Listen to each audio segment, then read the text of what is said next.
তাণ্ডব সিনেমার বিষয়ে একটা মামলা হয়, একটা মামলা হয়েছে। মূলত তাণ্ডব সিনেমার যে প্রযোজক জনাব শাহরিয়ার কবির ভূঁইয়া অর্থাৎ শাহরিয়ার শাকিল, উনি বাদী হয়ে বনানী থানায় একটা মামলা করেন। বনানী থানায় মামলা করেন যে 4 তারিখ ওনার যে সিনেমা বাংলাদেশ চলচ্চিত্র সিলেকশন বোর্ড কর্তৃক যেটা নিবন্ধিত সিনেমা তাণ্ডব সিনেমাটি মানে কতিপয় ব্যক্তি ইউটিউব, তারপর টেলিগ্রাম, ফেসবুক এবং বিভিন্ন লিঙ্কে পাইরেসির মাধ্যমে প্রকাশ করেছে। সেক্ষেত্রে তার কিছু এইচডি ভিডিও এবং কিছু আংশিক ক্লিপ এই বিভিন্ন জায়গায় পাইরেসি করে যখন প্রচার করে, এই সংক্রান্তে তিনি 3 জনকে বাই নেমে এবং কিছু অজ্ঞাতনামা আসামি দিয়ে বিভিন্ন লিঙ্ক উল্লেখ করে একটি মামলা দায়ের করেন। মামলার তদন্তভার প্রাথমিকভাবে থানার উপরে থাকলেও বর্তমানে মামলার তদন্তভার ডিবির কাছে ন্যস্ত করা হয়।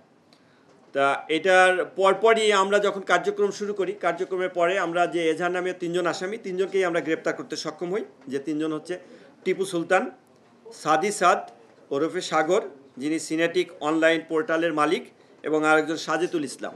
এই 3 জনকে গ্রেপ্তার করি। পাশাপাশি আমরা যে লিঙ্কগুলো আছে সেই লিঙ্কগুলো অ্যানালাইসিসের কাজ করি, যে লিঙ্কে কোন লিঙ্কে সেটা প্রকাশ হয়েছে। মূলত আমরা এখানে দেখি টেলিগ্রাম, একটা টেলিগ্রাম চ্যানেলের মাধ্যমে এটা প্রথম প্রকাশ পায়, এবং সেটির মূলত কে কন্ট্রোল করে বা কারা করে সেটার ব্যাপারে আমরা আমাদের যে ডেডিকেটেড টিম আছে ডিবি সাইবার ইউনিট কাজ করছে। আমরা আশাবাদী যে চ্যানেলগুলো থেকে এটা প্রকাশ হয়েছে, পাইরেসি করেছে, সেই চ্যানেলগুলোর মূল হোতাকে এবং কে কন্ট্রোল করে সেগুলো আমরা বের করতে পারবো, এবং এর সাথে অন্য যারা সংশ্লিষ্ট আছে তাদেরকেও আমরা আইনের আওতায় আনতে পারবো। পাইরেসিটা বললাম যে প্রথমে মূলত যেটা যে একটা টেলিগ্রাম চ্যানেলের মাধ্যমে সেটা পাওয়া যায়। তা এটার ক্ষেত্রে আমরা তো কেবল আসামি এনেছি, তা আপাতত জিজ্ঞাসাবাদ চলছে। তাতে এইখানে অপারেটর আছে, একটা সিনেমা হলের অপারেটর আছে। ওনার আপাতত একেবারে ইনিশিয়াল স্টেজের জিজ্ঞাসাবাদে উনি যেটা বলেছেন যে 2 জনের নাম বলেছেন যে যাদের মাধ্যমে উনি এটার পাইরেসি কপিটা পেয়েছেন।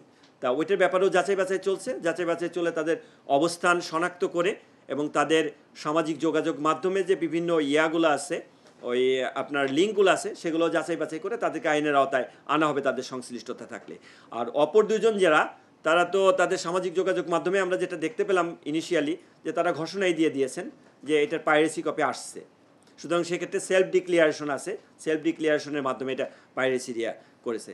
তা পাইরেসি আসলে এটা একটা অপরাধ, যে অপরাধের কারণে এটা আমরা খুব সিরিয়াসলি নিয়েছি, এবং এটার সাথে অন্য যারা সংশ্লিষ্টতা যাদেরকে পাবো তাদেরকেও আমরা আইনের আওতায় নিয়ে আসবো।